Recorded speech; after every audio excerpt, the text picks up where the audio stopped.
Aggregate supply, the total of all planned production for the economy. Long run aggregate supply curve. Okay. Oops, I don't want that one. All right. Total supply throughout the entire economy, right? We have a long run aggregate supply curve in this chapter. We're going to introduce Keynes's short run aggregate supply curve, right? But the classical economists said the long run the aggregate supply curve is vertical at the full employment level of real GDP. This thing's screwing up on me again. All right. Okay. Why is it vertical? What does that tell you? It tells you that no matter what happens to aggregate demand, okay, it cannot change output. It can only change the price level. Okay? Why is it vertical? Because in the long run, the far future, which is based, our view of the far future is based on conditions today. If nothing changes from this point on, and we don't know what will change, so we assume in the long run, nothing will change. In the long run, all markets will go to equilibrium. Okay? Any market in surplus will see that surplus reduced by the price falling.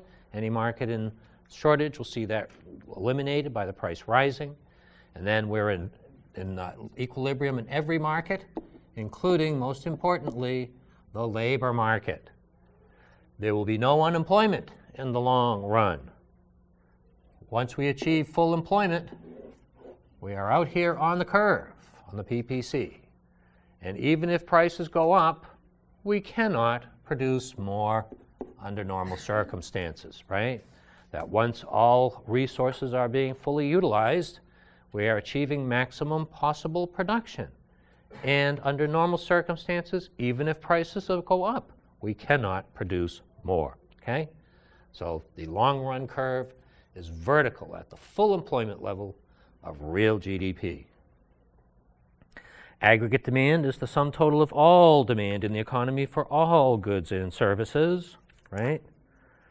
It is a downward sloping curve like all demand curves. Okay? So we have this downward sloping aggregate demand curve. And what is that? That is a function of spending by consumers, business, government, and exporters. Got some new ones. Okay. All right, so the aggregate demand curve is a downward sloping curve that shows this is the price level and this is real GDP. Okay. As the price level rises, real GDP falls. Okay. Why is that? There are three reasons for that. The real balance effect. As prices rise, our cash buys less. Our cash balances acquire fewer goods and services. Prices go up, destroys the purchasing power of money. Okay? So if we have $100 and things are $10, we can buy 10. But if the price rises to $12, now we can only buy 8. Okay? So as prices rise, in a real sense, our cash buys less. That's a direct effect. What that does, because our cash balances are insufficient to pay for the things that we need to pay for, we increase our desire to borrow money so that we can continue to spend. Demand for money increases, causing the price of money, interest rates, to rise. Okay? As interest rates rise, consumers borrow and spend less money, business investment falls, right? This is the indirect effect, okay, the interest rate effect, that because our cash is insufficient to pay for the things that we need, we borrow more money, causes interest rates to rise, which reduces consumer borrowing and spending in other areas and reduces business investment. Okay?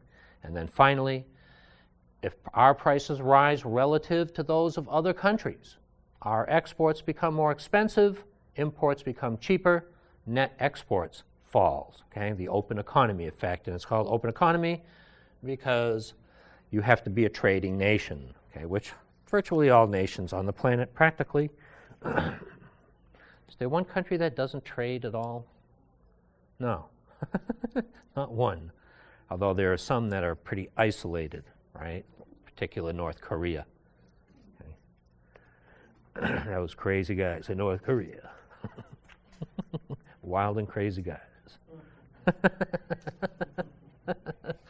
Oppositely, when the price level falls, right, we get the three effects, but in reverse. Okay, prices come down, our cash buys more. We borrow less money, interest rates fall. Okay, our prices come down, we export more. All right. Secular deflation never occurs. What is that? We have a stable aggregate demand curve, and thanks to economic growth, more resources, improvements in technology, the long-run aggregate supply curve shifts outward, and that causes a drop in the price level called secular deflation. Okay? And I told you that's just a theory. It doesn't exist. Okay? Okay, output growth and the long-run aggregate supply curve. Okay, where is that? Make sure I'm talking about the same thing, right? Where is that? Is that the very beginning? Yes. Yeah, okay. So what do we need to know about this that we don't already know? Full employment. Pretty much. Economic growth and long-run aggregate supply. This is economic growth, right? Okay. If we get, and what will happen in the short run? If we have short-run aggregate supply and we get economic growth, that will shift out also, right? Anything that causes the long-run curve to shift will cause the short-run curve to shift also, but not oppositely. There are things that will shift the short run that won't affect the long run. The only thing that affects the long run, resources and technology. Okay? If long run, because of advances in technology or increases in resources, if the long run curve shifts out, what's happening here to the PPC? More resources, more technology. Okay? This is basically a vertical representation of that curve, really. Okay? All right?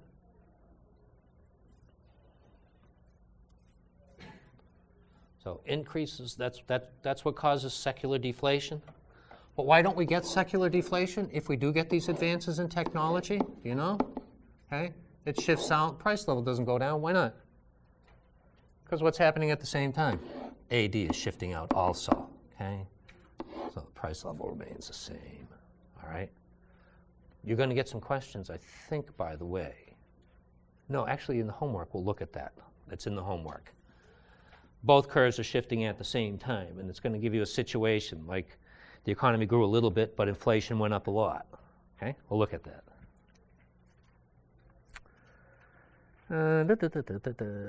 Total expenditure and aggregate demand. Okay. Nah. We already talked about that stuff, the real balance effect, the interest rate effect. Okay? That's pretty much covered that. What happens when the price level rises? Oh, that's the same thing. Okay. Long-run equilibrium and the price level. Long-run equilibrium.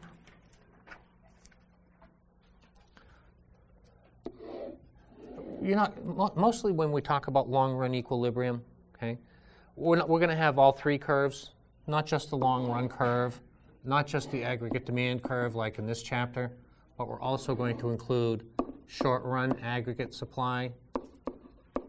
And long-run equilibrium is always where?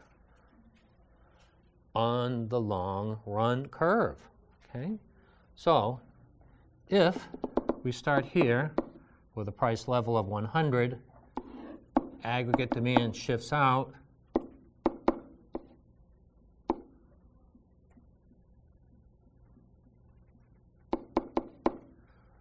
what's going to be the long-run equilibrium price level if this happens? If we go from here to here, what's going to be the long-run equilibrium price level? 115. Precisely right, Julio. Okay? In the long run, we always end up on the long run curve. Okay? Remember, don't forget this.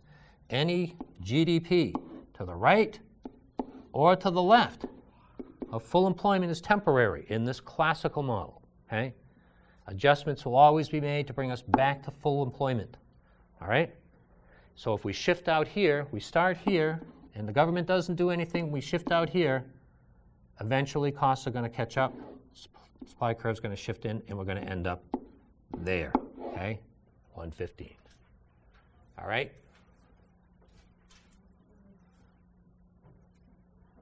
So where is the long run price level if we're just looking at both of these? Here. Okay? If aggregate demand shifts out, then we get a new long run price level. All right? That's not that hard.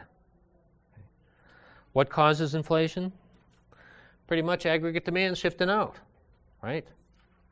We could get inflation in two ways. AD shifts out, price level goes up, or aggregate supply shifts in, okay? Is that going to happen? Not bloody likely, mate. Okay, it might. If we run out of oil, could shift in, right? But hasn't happened yet. Probably won't for a long time. Now that we have the wonderful technology of fracking, which causes flammable liquids to come out of your faucet. All right, so what do we call this inflation when causes the price level to go up by aggregate demand shifting out? Demand pull, okay? Demand pull inflation caused by increases in demand. We don't get much in the way of, never, I don't know of any supply side inflation as far as this is concerned, okay? We can get supply side inflation. And how does that happen? That same thing that we just talked about, okay? Remember, we start here, equilibrium, AD shifts out, price level rises, then costs begin to catch up, and the supply curve shifts in and causes the price level to go up again. In that case, yeah, we do get supply side inflation. Not from the long run shifting in, but from the short run, right? And what do we call that when price level rises because of decreases in supply? Cost push. Okay, that's not this chapter, but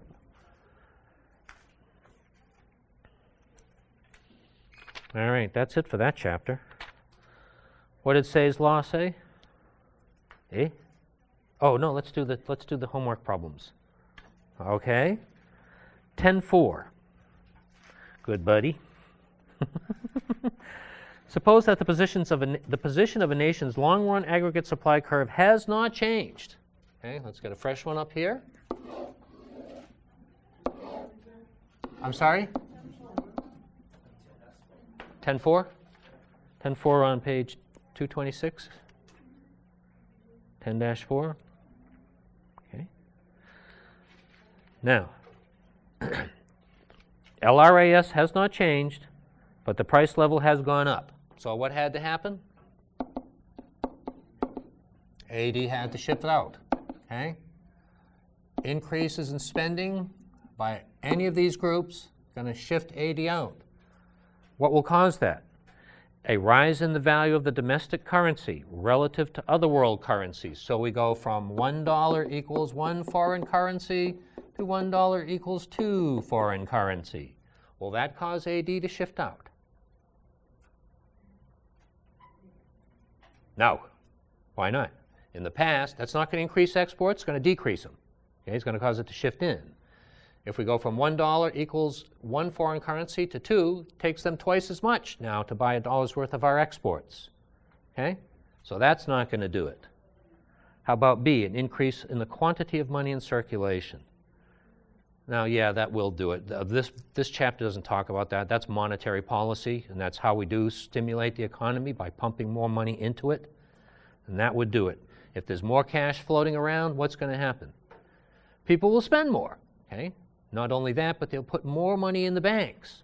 So the supply of funds into the bank is going to increase. What's going to happen to the price of money, interest rates? They will fall. Consumers and business will borrow and spend more money. Okay? That's how that's going to work. And we'll talk about that quite a bit more. So B is correct. Okay? That will shift AD out. How about C? Actually, there's three possible answers. An increase in the labor force participation rate. You could make an argument that, yeah, it would, because if there's more people working, there's more people earning money and more people buying stuff, right? So, but this really has to do with supply, okay? So if the system automatically corrected this for you, you'd get this wrong, okay? An increase in the labor force participation rate, more resources. LRAS is going to shift out and the price level will actually fall, okay? If we ignore the income ramifications to that. Okay. A decrease in taxes, will that do it? Will that shift AD out?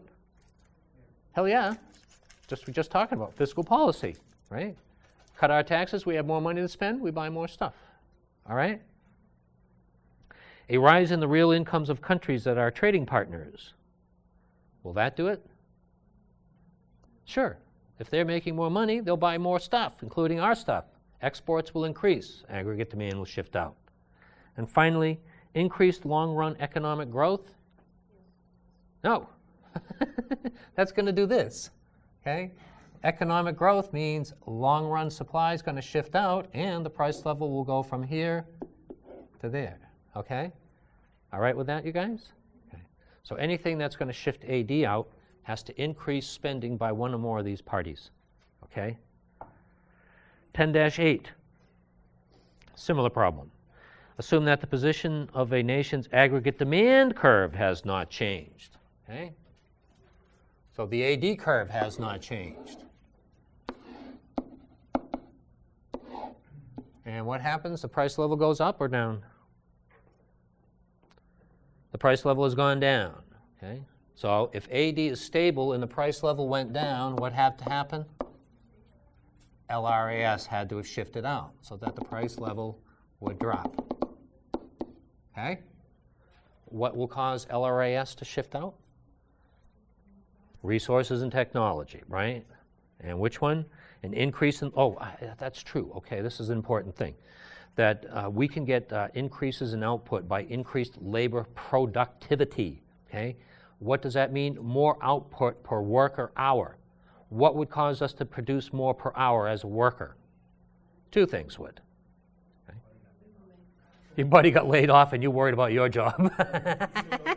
That's very good, Michael.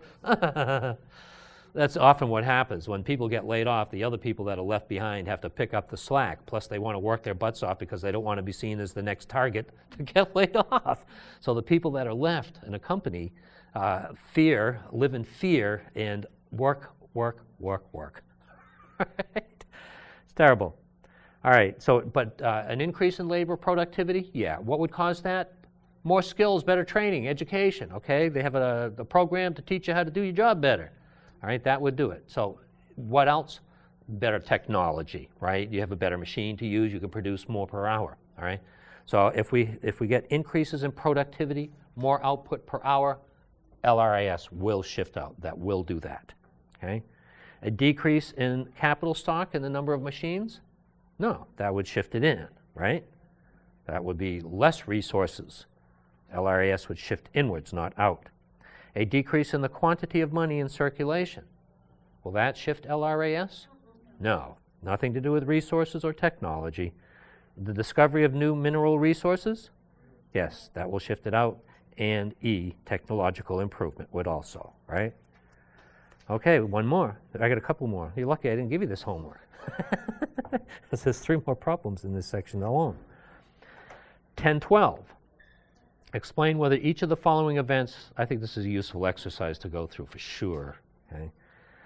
Which of the following events would cause a movement along or a shift in the position of the LRAS curve? So what this question is asking you is that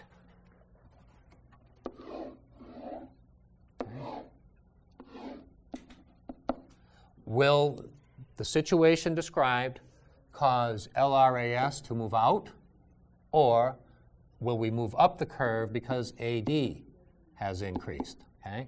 So it's basically saying, will this shift LRAS or will it shift AD? All right? Last year, businesses invested in new capital equipment. So this year, the nation's capital stock is higher than it was last year. Which curve is going to shift and in which direction? Yeah, long run will shift out. Exactly right. More resources, more production. There has been an 8% increase in the quantity of money in circulation. That has shifted the AD curve. Obviously, that's going to move us up. Okay? A hurricane of unprecedented strength has damaged oil rigs, factories, and ports all along the nation's coasts. What will that do?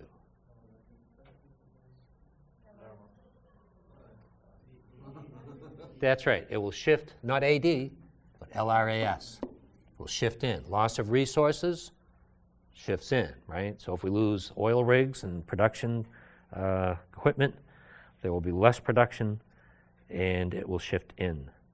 Inflation has occurred as a result of rightward shifts of the AD curve. That's the same thing, moving up. Okay, that would be moving along the curve. All right with that one? Everybody okay with that? Okay. Next one, 1014. This year, a nation's long-run equilibrium, real GDP, and the price level both increased.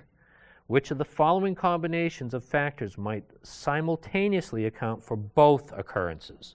Okay? So this says that the price level and real GDP went up.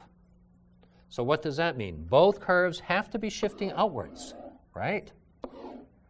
Both curves are shifting outwards. Now, I'll leave AD like that for now. All right, so an isolated earthquake at the beginning of the year destroyed part of the nation's capital stock, and the nation's government significantly reduced its purchases of goods and services. Okay? What? Yeah, I would say not. No, absolutely not, right? Because it says you have real GDP has gone up. Okay?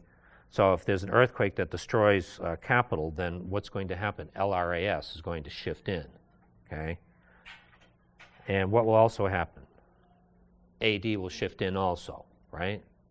Because government reduces its spending. There was a technological improvement at the end of the previous year, and the quantity of money in circulation rose significantly during the year. Would that cause GDP and the price level to rise? Could, absolutely, okay? Both shifting out, more growth, more spending, price level could definitely go up. Not necessarily, but it could. Labor productivity increased throughout the year, and consumers significantly increased their total planned spending. Well, that would definitely do it. Okay. AD would shift out, and LRAS would shift out. The capital stock increased somewhat during the year, and the quantity of money in circulation went down a lot. Would that do it? No, that would reduce the price level, right? Okay. Capital stock increases, this will shift out, but if there was a decrease in the quantity of money in circulation, AD would shift in and the price level would fall. Maybe, right? Now, did I get that backwards? Did I read it right? Capital stock increased, so LRAS shift out, and quantity of money in circulation declined, so AD shifted in. Okay, so that's what happened there. So LRAS shift out, but AD shifts in, right? Price level would go down. Real GDP would rise, but of course, price level would fall. Right? Actually fall from there down to there, right? Okay? So not an answer. Last one, 1016. Suppose the economy begins at the long-run equilibrium point A, okay, on LRAS1 and AD1. Identify which of the other points in the diagram, B, C, D, or E, could represent a new long-run equilibrium after the described events take place. Okay? Significant productivity improvements occur. So what's that going to do? It's going to shift LRAS out to the right. So we'll move to LRAS2. Okay? And the quantity of money in circulation increases. So AD will shift out. So we'll go from AD1 to AD2. So the new position would be LRAS2 and AD2, so B, correct? Question B, part B. No new capital investment take place. Okay, so what's going to happen? LRAS, and a fraction of the existing capital stock depreciates and becomes unusable. So we don't add capital, but we lose some. LRAS will shift to the left, right, inward. At the same time, government imposes a large tax increase on the nation's household. So that will shift AD1 to AD3. So the new point would be C, correct? And then finally, more efficient techniques for producing goods and services are adopted throughout the economy at the same time that the government reduces its spending on goods and services. So LRAS would go from 1 to 2, but AD would shift from inward from AD1 to AD3, so the new point would be E. Good. Okay? Bueno. All right. Chapter 11. Capítulo? Is that what they say? Capítulo? Is that Spanish for chapter? Capítulo. Okay. All right. Say. What did say? Repeat after me. Supply creates its own demand. If you get this wrong in the test, I will beat you about the head and neck. Okay? What did say? Supply creates its own demand. The very act of supplying goods and services is proof that other goods and services are demanded. We only produce more than what we need because we wish to trade that surplus for the things that other people are producing. There should be no overproduction and no unemployment. Okay? If there's a surplus, in order to maximize your revenues, you will reduce your price. Okay? Money illusion. Gesundheit. Money illusion. We recognize. If we are not subject to money illusion, we recognize changes in relative prices. If we suffer from money illusion, we only react to changes in absolute prices. Was everybody sneezing in here? Okay. All right. In other words, if we don't suffer from money illusion, if we get a 10% raise and we know prices are going up by 10%, we know we're not any better off. We're not happy. Okay? We want a 15% raise. Or if the price of gasoline goes up by 10%, when all prices are going up by 10%, we buy less gasoline. We've been fooled by money illusion. Okay? This is one of the assumptions of the classical economists, that people recognize changes in relative prices, that they don't just react to changes in absolute prices. What other assumptions did the classical economists make? Most importantly, wages and prices are fully flexible, free to move up and down in response to surpluses and shortages, right? We are motivated by self-interest. We do not intentionally make decisions or take actions that we know will lead us to be worse off, okay? That we make decisions that we believe will lead us to be better off, okay? So we are motivated by self-interest, okay? And pure competition exists. Okay? No monopolies. Recessionary gap and inflationary gap. I think I'll put these off until I reconstruct that model for you. Okay? The classical model. According to the classical model, two things, right? Remember we had our simple circular flow. When we had our simple circular flow,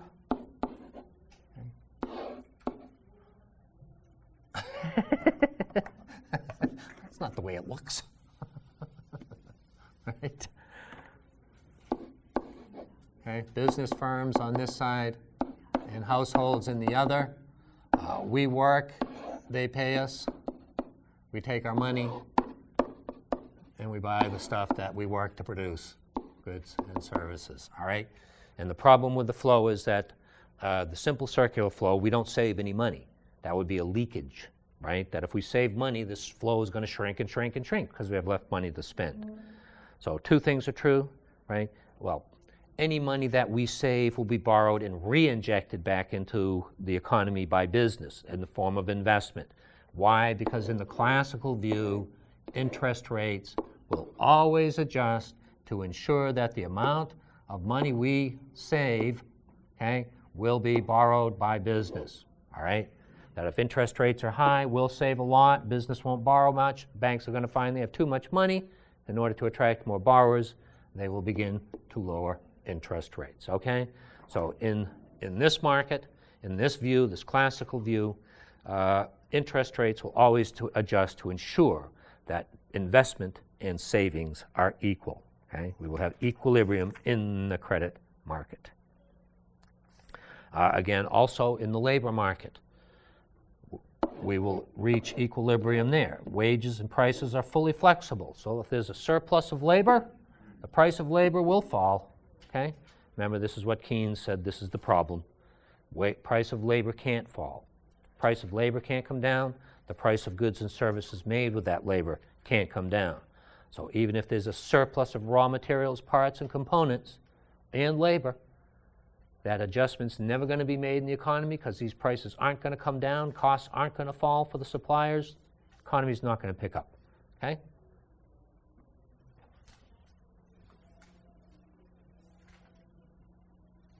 I think probably the most useful thing would be to construct the classical and Keynesian models, all right? Okay. Classical model, we have a vertical long-run aggregate supply curve. We have added an upward sloping short-run aggregate supply curve and a downward sloping aggregate demand curve, okay? If we start in equilibrium, remember, in the classical model, we always end up on the long-run curve. Any GDP to the right or left of the full employment level of real GDP, okay, is a temporary situation. Remember, in the classical model, adjustments always get made to bring us back to normal full employment, okay? Any GDP to the right or left is an unadjusted economy, all right? So if we start in equilibrium here, and for whatever reason, government decides to spend more money, or business does advance in technology that compels business to make that investment, all right? Then aggregate demand now shifts out, okay? The first thing that happens, the price level rises, okay? Prices go up. Costs have remained the same. Adjustments haven't been made in the economy yet. As prices rise, profits increase. Manufacturers now have an incentive to produce more, okay? However, we're already at full employment. To produce more, this is the expansionary gap. We will temporarily go beyond. We'll get out there, okay, temporarily.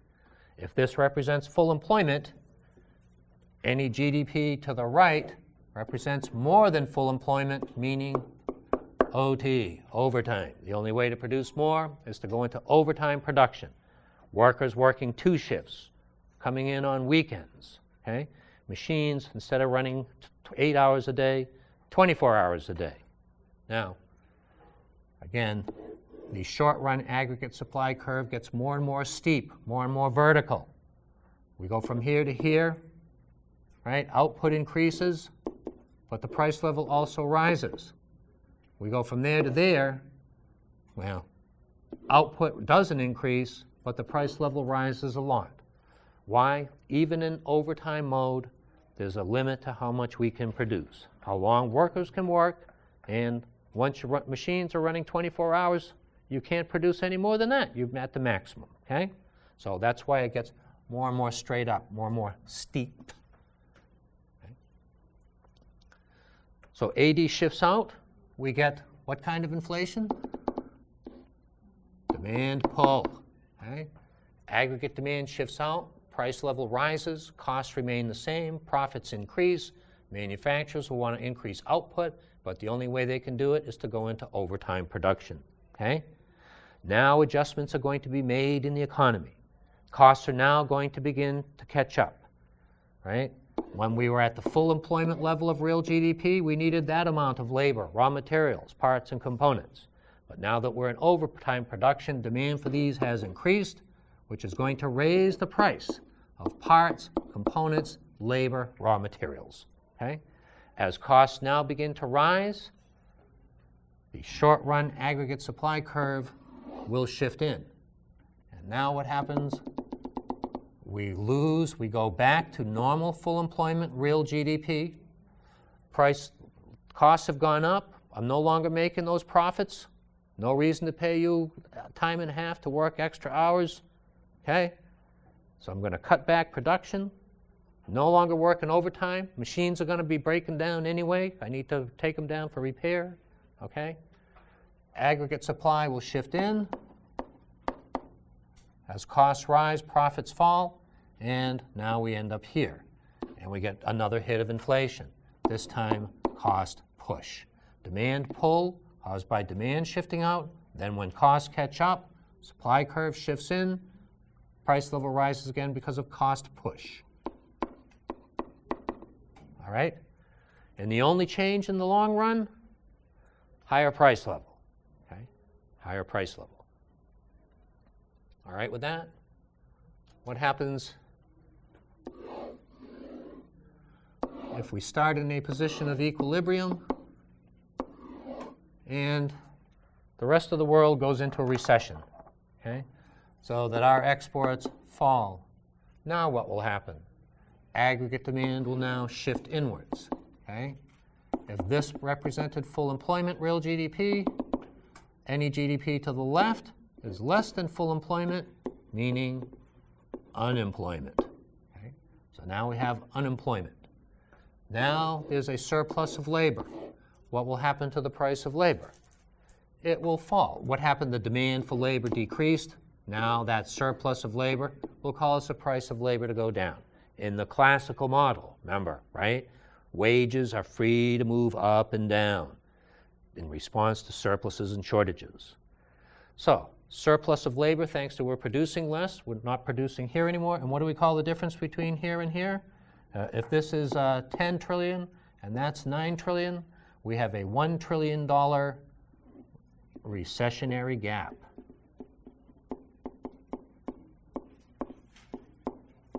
Okay, gap. All right, so what's happening? The price level has come down. Okay. Prices of goods and services are falling. Why? Because of decrease in demand for those goods and services, causing surpluses, of course. But if this represents the full employment level of the use of parts, components, labor, raw materials, and now we're producing less, the prices of these inputs are going to fall. Okay? Because that decreased demand for raw materials, parts, components, and labors, those prices are going to begin to fall. And now as costs begin to drop, profits increase, and the aggregate supply curve will now shift out. And we will hear AD shifted in, price level fall, unemployment increased. Now we're at a temporary situation. Now adjustments are made, costs have fallen, profits are increased, manufacturers produce more. We go back to here, and then the only difference is a decrease in the price level. Okay? So in the classical model, in the long run, shifts in aggregate demand cannot change real GDP. They can only change the price level. Okay? All right with that, you guys? So that's how that's going to work in the classical model.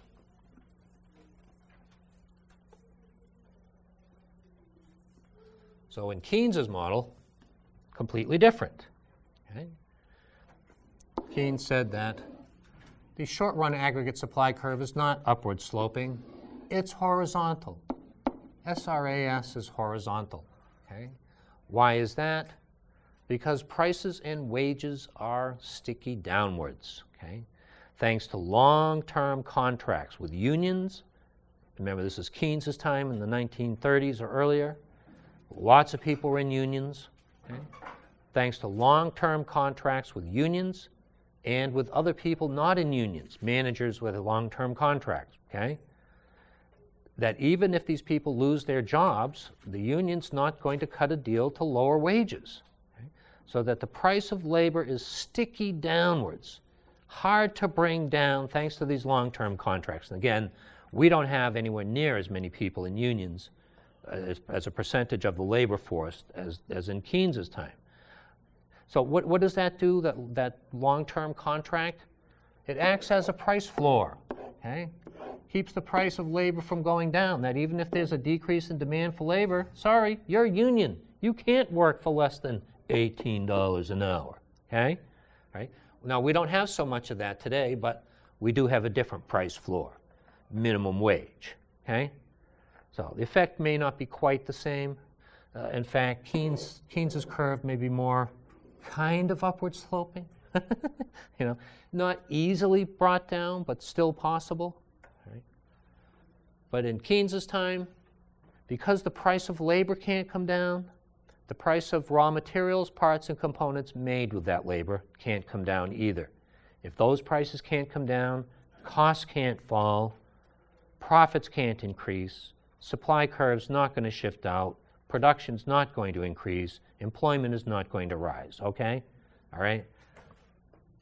Remember that for the adjustment to be made, it depends upon an upward sloping short-run aggregate supply curve, so that when demand shifts in, prices of all goods, including raw materials, parts, components, labor, will fall. When costs fall, supply curve shifts out, we go back to work, okay? But in this model, can't happen.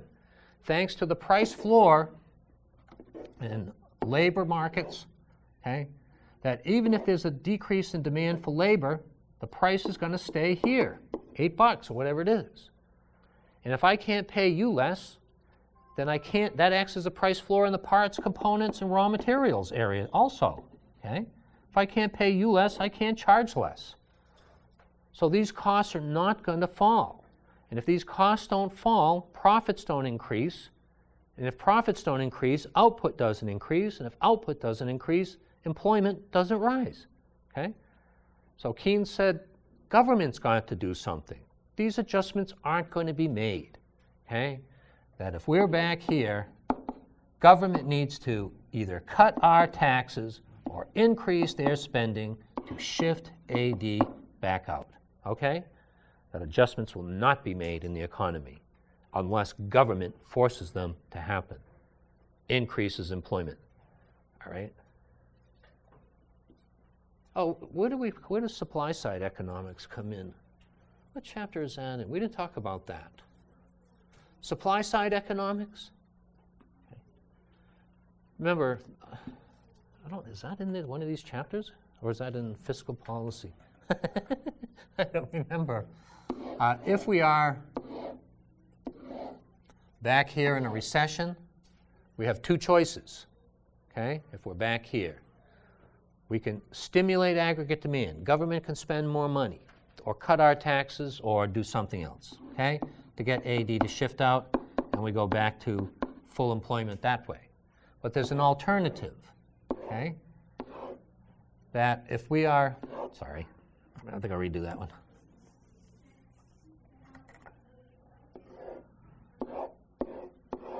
That if we're back here, rather than shift AD out, we can cut taxes on manufacturers. That will shift SRAS out, okay, and bring us back to full employment that way. Okay with that? This is called supply-side economics. That rather than cut or increase government spending or cut our taxes or cause interest rates to fall or change the value of the dollar, the government cuts taxes on manufacturers. They have less expense, they're making more profit, they will increase their output. SRAS will shift out, and we'll go from here and here to here, okay, from there to there, all right? It would go down, right? We get deflation. Never occurs. No, not that I know of, okay? Now, there's a criticism of supply-side economics. If you cut taxes on manufacturers, government will have less income. They'll have less money to spend. So while they're shifting SRAS out, AD is going to shift in. Okay? Does that make sense to you? Okay, the counter argument to that is, if government cuts taxes on manufacturers, the stimulating effect on the economy will increase tax revenues. That there'll be more companies that are profitable if they cut taxes. And those companies will make a profit and pay tax. In addition, if the economy expands, more people will be working and more people will be paying federal income tax, so that the result should be that they take in at least as much money, maybe more, okay, the government. Okay. First person to talk about supply-side economics in a public forum, Ronald Reagan. Okay. During the primary elections, he was all for supply-side economics. And his opponent, George Bush, he said, that is voodoo economics, magical economics. Okay? Until Reagan said, why don't you be my running mate? And then it all made sense. It seems logical to me that that's a good alternative set of actions. Okay.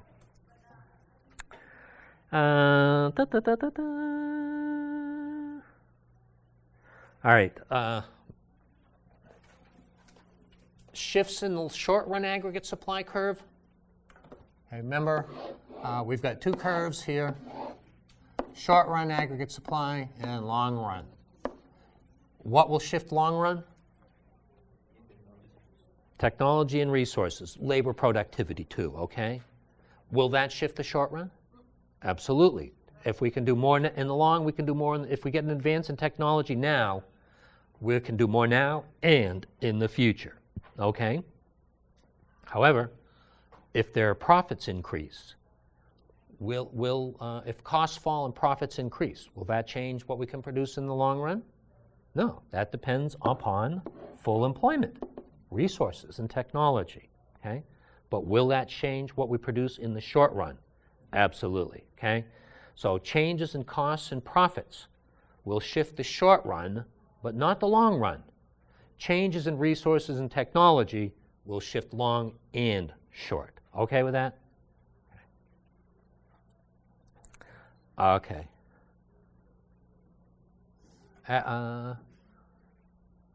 What's that? Consequences of changes in aggregate demand. We already talked about that.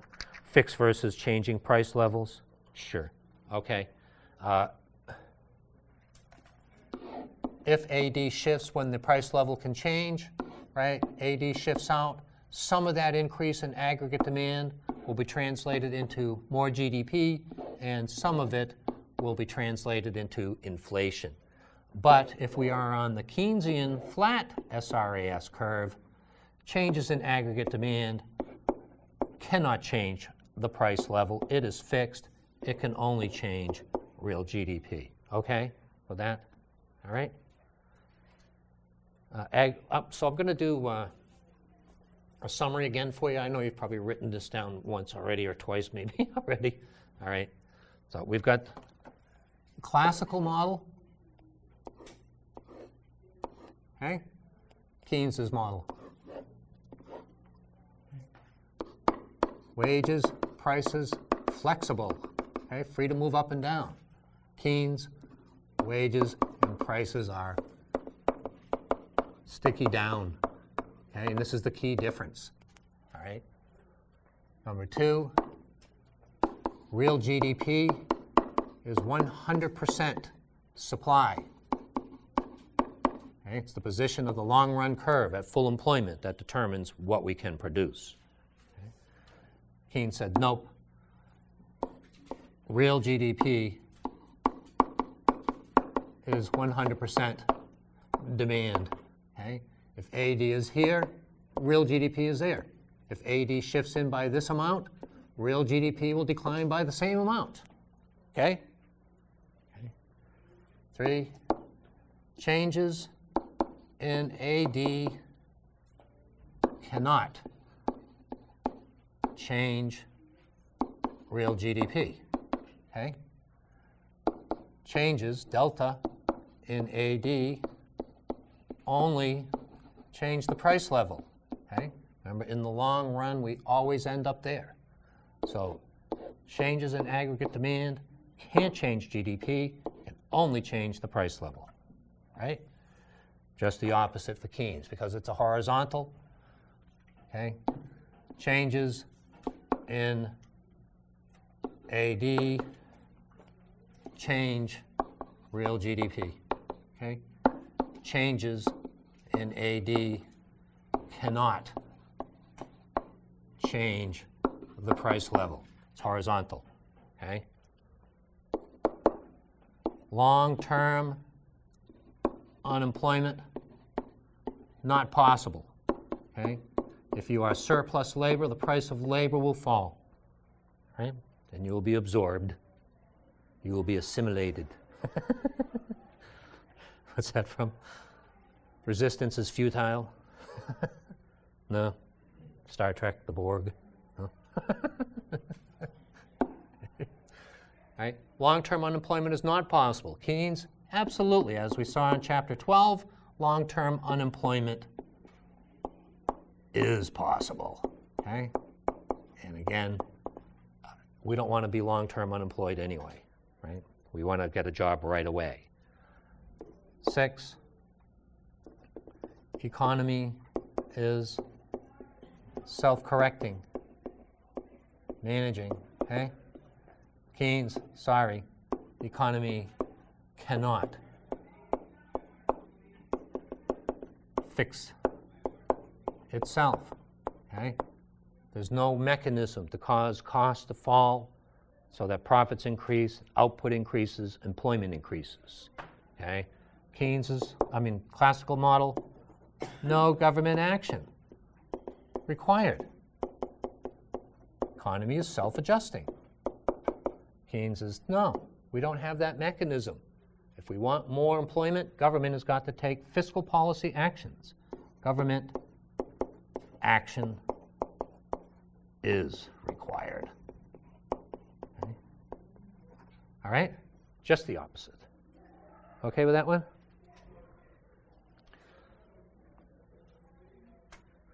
Let me leave that up. You good? Can I move on? Okay, moving on. Last piece for this chapter, aggregate demand and supply in an open economy. Okay? This has to do with the changing value of the dollar. We're just going to show short-run aggregate supply and aggregate demand. Okay? If the dollar weakens, okay, what does that mean? It buys fewer of a foreign currency. Instead of being 2 foreign currencies, it now goes $1 is only equal to 1 foreign currency. Will that have an effect on exports? Yes. What will happen to exports? They will decrease. No, they'll increase. In the past, it used to take a foreigner 2 of their currency to buy $1's worth of our goods. Now, because of the weakening dollar, they only cost them 1. Our exports have become cheaper. So aggregate demand of finished goods will shift out. Will there be an effect on supply? Sure, we import raw materials, parts, and components from other countries. Are those goods going to be more expensive or less? More expensive. Now, for a barrel of Saudi oil, we have to pay twice as much. We only get half as much for our dollar. Okay? So the cost will increase. SRAS will shift in.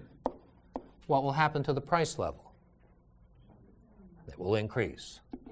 Okay? All right? Okay. Both curves are shifting in the same opposite directions. What's going to happen to real GDP?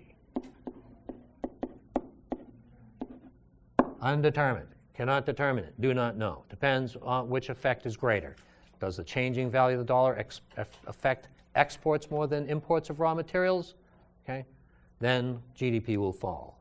But if not, it'll rise. Okay with that one?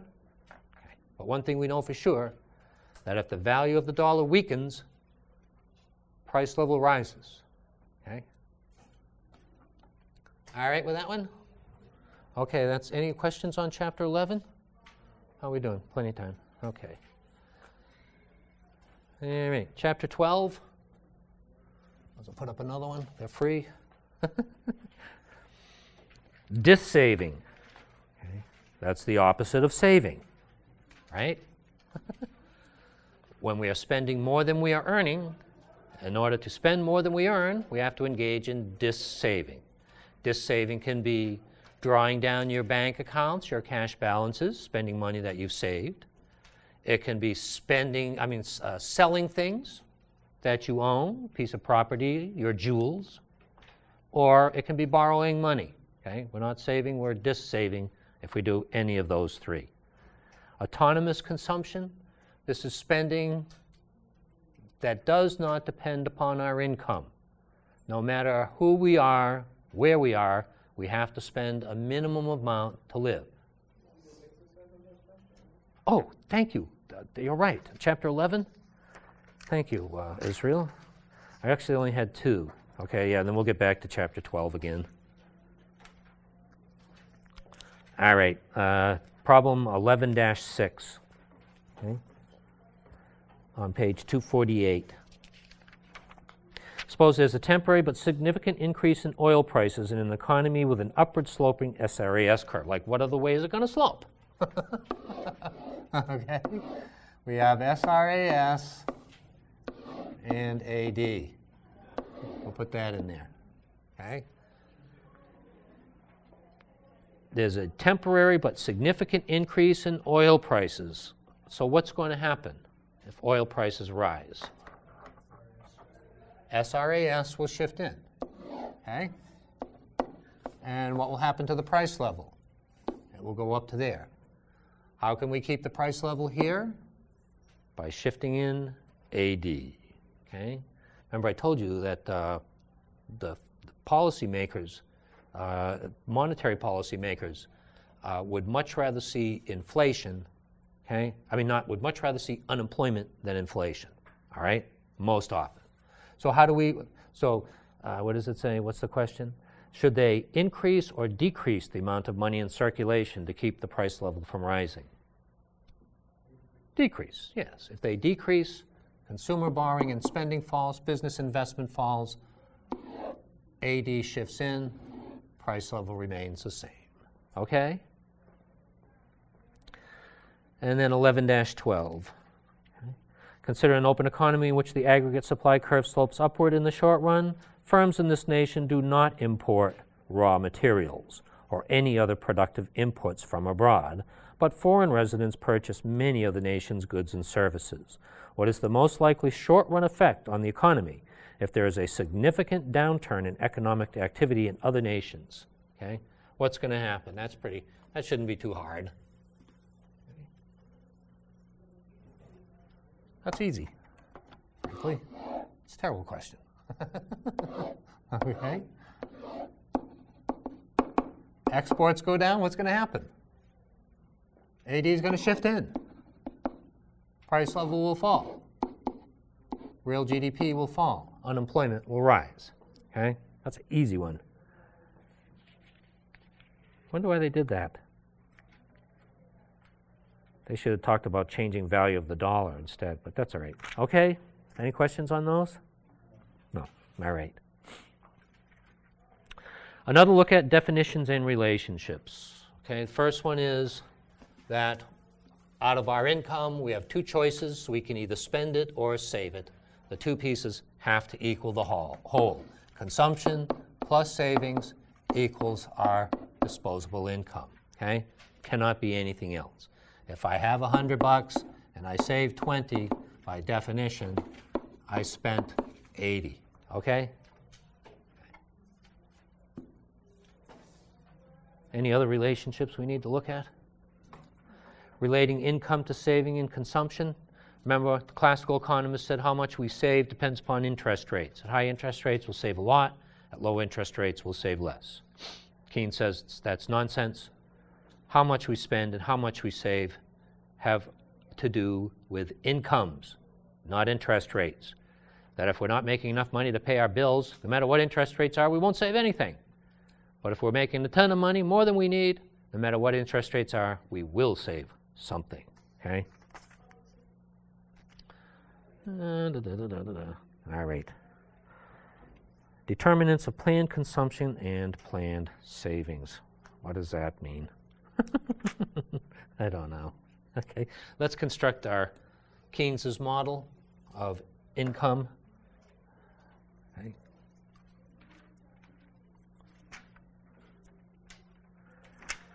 All right. If we plot income here, okay, we're going to simplify it, take out the taxes, anything else, versus our spending, okay, called expenditures, right? If we have an income of 500 and we spend 500, we'll be here. If we have an income of 1,000 and we spend it all, we'll be here. And if we have an income of 1,500 and we spend it all, we'll be here, okay? So if I draw a line, it'll be called the 45-degree line because it'll exactly bisect this. Each side of this 45-degree line is equal in area. That area is equal to that. This line exactly divides it up in half, okay? Every point on this line is equally distant from both axes. Every point on this line, income and spending are equal, okay? Income and spending are equal. Now let's plot consumer spending, okay? No matter how much we earn, whether it's 500, 1,000, or 1,500, we still have to spend a basic amount to stay alive. Independent of our income, we're going to spend a certain amount of money, okay? So if we have 0 income or 1,500, at a minimum, both of us are going to spend, we'll say, 500, okay? This amount, 500, is called autonomous consumption. It is independent of our incomes, no matter where we are. So if I just drew autonomous consumption, it would be a horizontal line, meaning if we are poor, have no money, we're going to spend 500. If we are rich and have a ton of money, we're going to spend 500 minimum, okay? A lot more than that, but a minimum, all right? So autonomous consumption is money we would spend no matter what our incomes. It is independent of our income, okay? As our incomes rise, so does our spending, but it rises at a slower rate, okay? This is the consumption function that plots our spending as a portion of our income. Okay? When we are to the left of here, we are spending more than we are earning, okay? Right? We engage in dis-savings, okay? When our incomes rise to here, now we are spending exactly our income. We no longer need to dis-save, but we don't have any extra money to save, okay? So at an income of 1,000, saving is 0, okay? But not negative, not positive. And then as our incomes rise beyond that, now we can engage in saving, okay? Right? So if we are at, say, an income of 500, if we were spending exactly 500, we would be here on the 45-degree line, okay? But we're spending more than that. That plots our spending, 750, okay? So how much are we just saving? The difference between what we're earning and what we're spending, 250, right? So A to B is negative 250, all right? As our incomes rise, so does our spending, but at a slower rate. Okay? Increase in $500 in income this time results in an increase in $250 in spending. We're earning 1,000, we're spending 1,000. No longer dis-saving, but not saving. And then, at an income of 1,500, if we were spending it all, we would be up here on the 45-degree line. But here we are at the consumption function, and we're spending $1,250. So now we're saving 250. The difference between that line and that line is 250, okay? So this part of Keynes' point, if we're back here, we don't care what interest rates are. We're not going to save anything. It's not until we get beyond here that now we can begin to save because our incomes are more than sufficient to pay for the things that we want to buy, okay? That portion of our income that we spend is APC, okay? That portion that we save is APS, all right? APC is total. To figure out APC, let's just put up another one real quick, okay? APC is equal to total spending divided by total income, okay? And we express it as a decimal. So if we go back to that one, okay, at an at an income of 500, we are earning 500, but we are spending 750. Our APC is now 1.5. Okay? What's happening to our APS?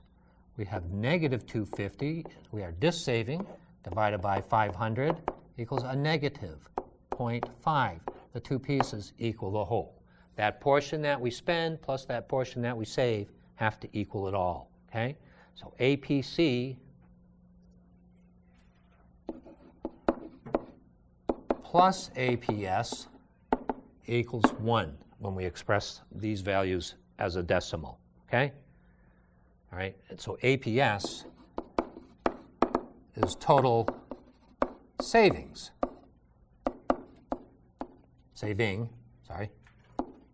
flow concept, okay, divided by total income, okay? And again, two pieces have to equal the whole, right?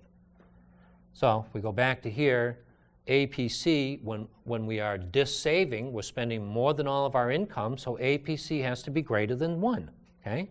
We're spending more than all of it, which means APS has got to be negative. We're engaging in dissaving. When we get to here, now what happens? We're spending 1,000 and we're earning 1,000, so APC is now equal to 1. We're not saving a penny. APS is 0. And then when we get out here, we are spending $1,250, but we're earning $1,500. So now, what is 5/6? 5/6, okay? And now we're saving $250 out of our $1,500. That's 1/6. The two pieces equal the whole. But what has happened to that portion of our income that we're spending? As our incomes rise, it's falling. When we are back here spending more than all of our income, APC is over 1. When we get to here, it drops to 1. And then now that we begin to save, it's less than 1, okay? So as our incomes rise, that portion of our income that we spend shrinks, and that portion that we save grows. We go from negative savings to 0 to positive savings now, okay? All right, and that was Keynes' point. We're not earning enough money, we're not going to save anything. If we're out here making plenty, we're going to save something, okay? If we draw the savings function, it'll be the complement to the consumption function, okay? So at an income of 500, we're at negative 250. Sorry. At 1,000, we're at 0. And then at 1,500, we're in positive territory. Okay? What would cause the consumption function to shift up and the savings function to shift down? Say what? Money? Yeah. More income. No. More income moves us that direction. Okay? Nope. Greater wealth. Okay? Greater wealth. If the stock market booms and now all of a sudden you're a millionaire, do you have to worry about saving money for the future? No. Okay? So if we become wealthier, the value of my house goes up. Now I've got $500,000 in equity in it. Do I need to save my salary anymore, part of it? Less so, okay? So as our wealth increases, that portion of our income that we spend rises, okay? And that portion we save falls. What else would do this? A cut in taxes, okay? That's true. More income? Yeah. Cut in taxes, meaning at every possible level we would have greater income. Okay? We would not only spend more, we would save more. And what would determine what portion that we spend and what we save? Our MPC. Okay? Remember, if we have any additional income, we spend part of it and we save part of it. So if we have a cut in taxes, we're going to spend part of that tax cut and we're going to save part of that tax cut. And it depends on our MPC, okay? All right so far? Okay. Let's put up another one.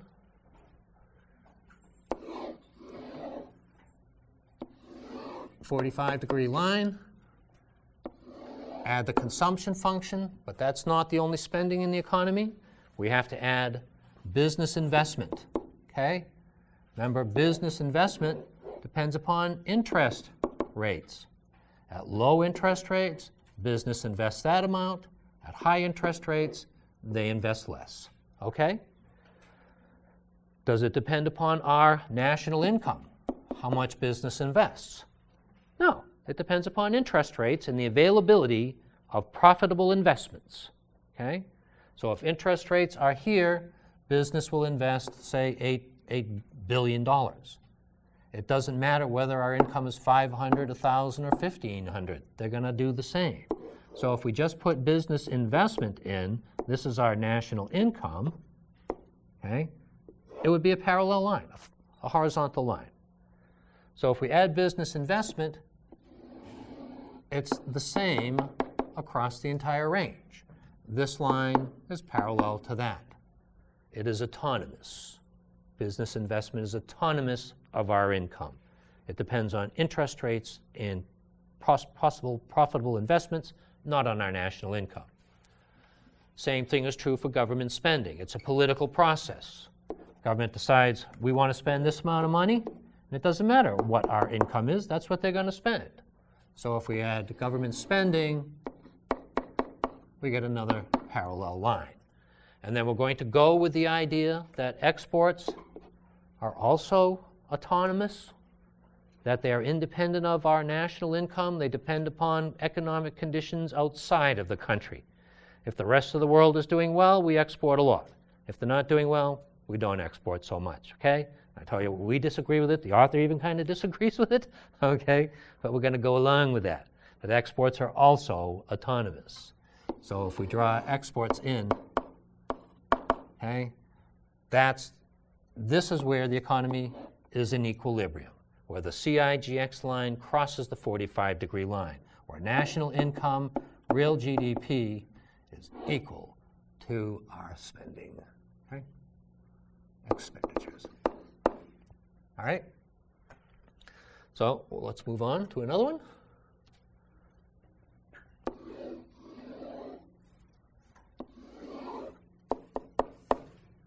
Now here's the tough part. All right?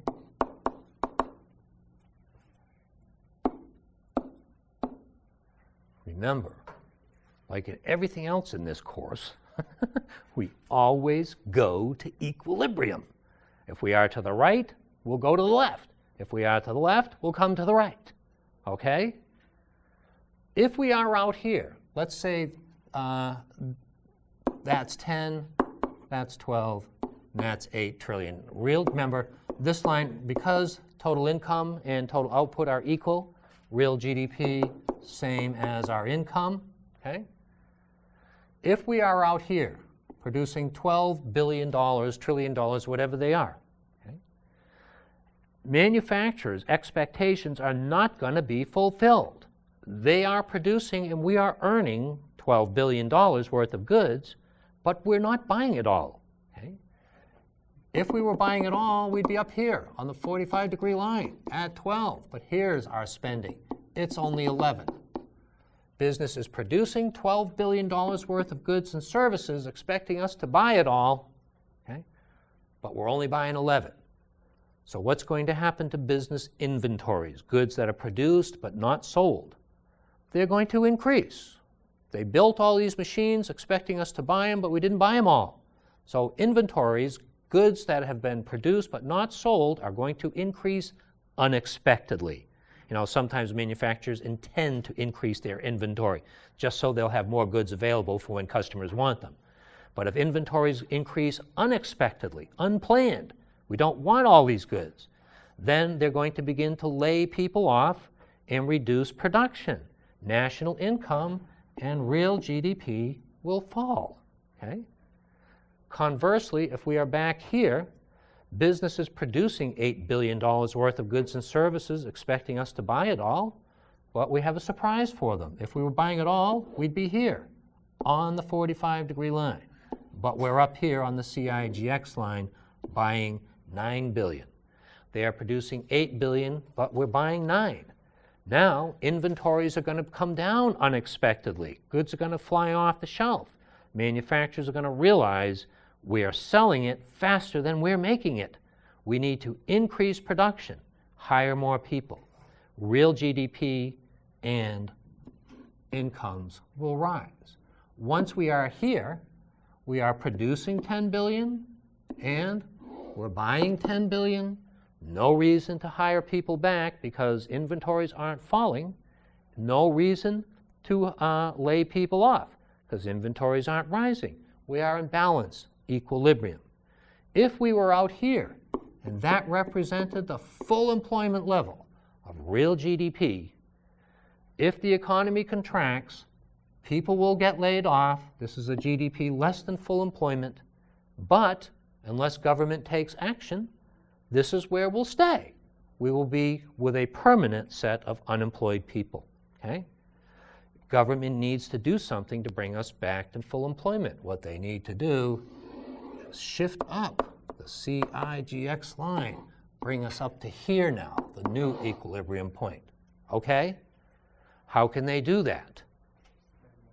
Spend more money, cut our taxes, cause interest rates to fall, change the value of the dollar so that we export more. Okay? Change the value of the dollar? Huh? Artificially, yes, like the Chinese do.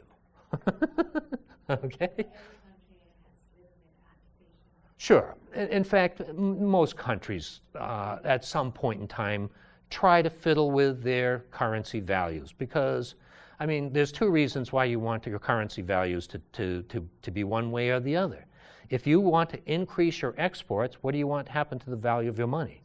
You want it to come down so that your goods are cheaper, okay? But what if the opposite? What if you owe a ton of money to people overseas? Then what do you want? You want the value of your money to rise, so you takes less of your own currency to pay those foreign bills, okay? And countries will interfere in the foreign exchange markets to try to influence the value of their currency. However, today, if the market really believes the currency should go up or down, it is outside of the power of any government to prevent it from happening. If the market really decides the value of your currency should come down, that government doesn't have enough foreign exchange reserves to buy up its currency to keep its price enough to offset the amount of selling that's going on, okay? But for the most part, yes, countries do interfere in the foreign exchange market to try to influence the value of their money, either to stimulate exports or reduce their debts, okay? Mainly to stimulate exports. But it is an artificial manipulation, absolutely. And it's really a trade barrier, okay? It's an unfair trade practice to do that. Okay. All right, let's see.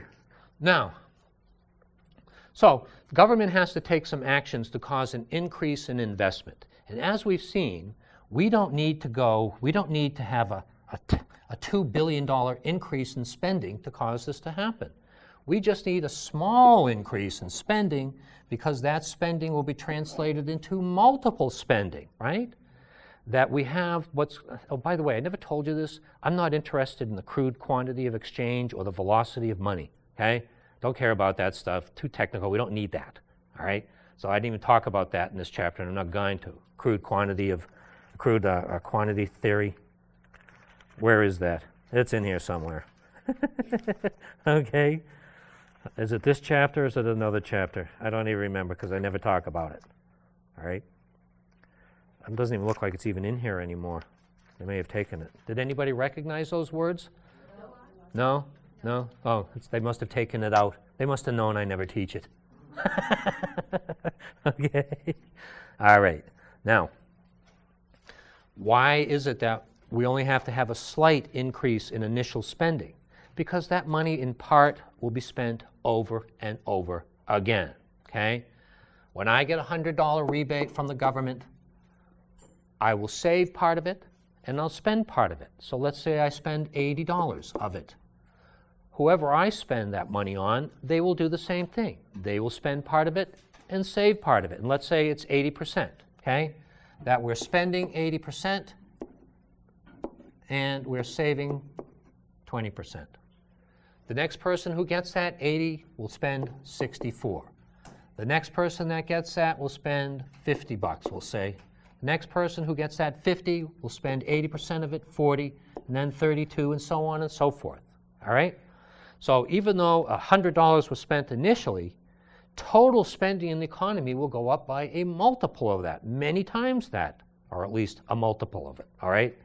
It depends upon what our marginal propensity to consume and marginal propensity to save are, okay?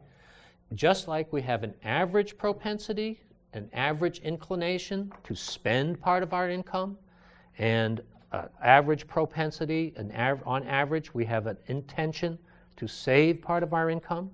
If we get any marginal income, any additional income, okay, we will tend to spend part of it and save part of it. Now, APC changes over the range of our income, but MPC, that portion that we spend of any additional income, tends to stay the same no matter how rich or how poor we are. That even if you are out of work and you scratch off a lottery ticket for $1,000, right? You're going to say, well, I owe somebody 200 bucks, I'll pay that, but that other 800, I'm going to buy that thing I always wanted to have but never thought I'd be able to. Right? Okay? So we have a marginal propensity to consume. How much of an additional chunk of money that we get will we spend, and how much will we save? And out of any additional income, our spending and, thank you. That portion we spend and that portion we save have to equal 1, okay? All of it.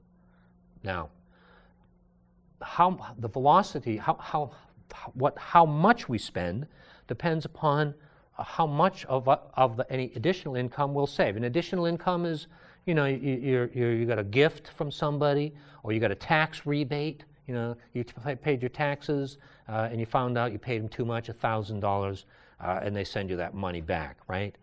Or you scratch off a lottery ticket, whatever, okay? Marginal income is just an additional chunk of money, all right? Now, if we intend to spend it all, if we all have an MPC of 1, then that money will be spent infinite if we think that money can be spent at the speed of light or faster instantaneously, right? I have $100, I spend it on Young, she spends it on Julio, Young, all the way around, okay? Again and again and again, then spending will be infinite. But if we have an MPC of 0, okay, I spend that $100 on her, she puts it in the bank, and that's the end, okay? It's over. All right? So, if we have an MPC of between 0 and 1, that money will be spent some numbers of times. And how can we figure out what it'll be? The multiplier is equal to 1 over MPS. Or, if you prefer, 1 minus MPC, right? Because MPC plus MPS equal 1. All right? So if you're given MPC, you can figure out MPSs. So if we spend 90% of our income, MPC is equal to 90.9. What's the multiplier going to be? No, not 1. What's MPS going to be? If MPC is 0.9, MPS has to be 0.1. 1 divided by 0.1 is 10. So if I spend $100, that 100 will eventually turn out to be $1,000 spent in the economy. Okay? What happens if MPC goes down? Let's see, MPC is now 0.75. Now what happens to the multiplier? It's going to be 1 divided by 0.25 or 4. Okay? The multiplier has gone down. All right? So the effect of the multiplier depends upon our MPC and our MPS. Okay? What does that matter? Well, let's say that we have, we're here, we need to increase the real GDP by 2 billion. We'll make that 2,000 millions. Okay? If we have an MPC of 0.8, we'll have an MPS of 0.2. The multiplier will be 5. Okay? All right so far? All the government has to do is cause an increase in investment by how much? Or an increase in our spending by how much? Or an increase in exports by how much to result in a 2,000 million increase in GDP? 400, exactly right. 5 times 400 equals 2,000. So if we increase our spending by 400 million, real GDP will increase by 2 billion, okay? Because that 400 million will be spent a total of 5 times in the economy. So total spending will rise by 2 billion, all right? Because of the multiplier effect. I spend a little bit, you get that little bit, you spend a portion of it. Whoever gets that spends a portion of it again. Whoever gets that spends part of it again, over and over again. All right, so this is the significance of the multiplier. That if we want to increase the economy, the real GDP, by this amount, we don't have to increase spending immediately by that amount. We just have to get government to spend a little bit more. And that'll be spent over and over again until real GDP rises from 10 to 12 billion. Okay with that? All right.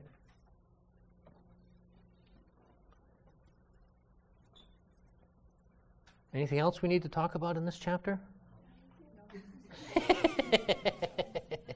Okay. I'm sorry? No. No. In fact, I think in reality, the multiplier is more around only about 2, I think, or 2.5. That's what I understand. But no, I don't think, I wonder if they even know. Really?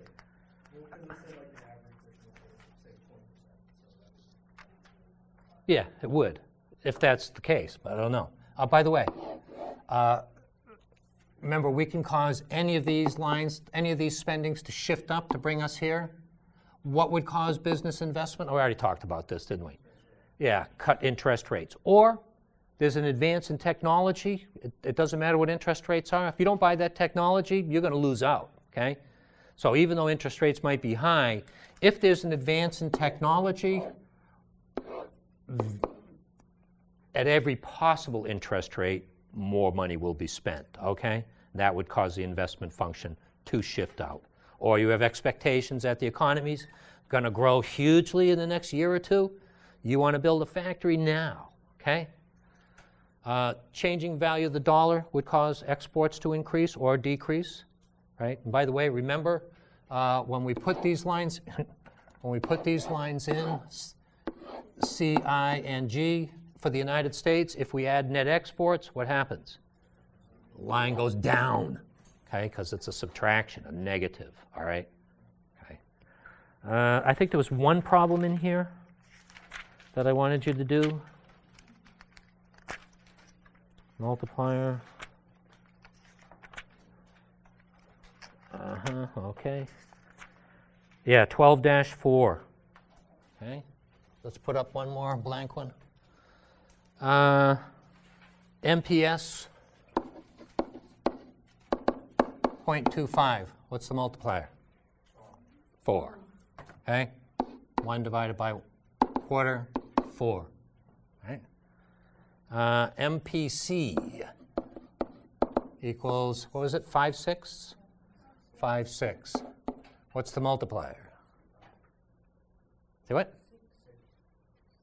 What's MPS? 1/6. 1 divided by a sixth, 6. Okay? MPS is 0.125. Well, 8. Very good. Oops. And then last one, MPC is 6/7. MPS is 1/7. 1 divided by a seventh, oops, equals 7, right? Okay? Most often students try to divide the 7 into 6. Okay. All right, and I think that's the only one from that chapter. That's it.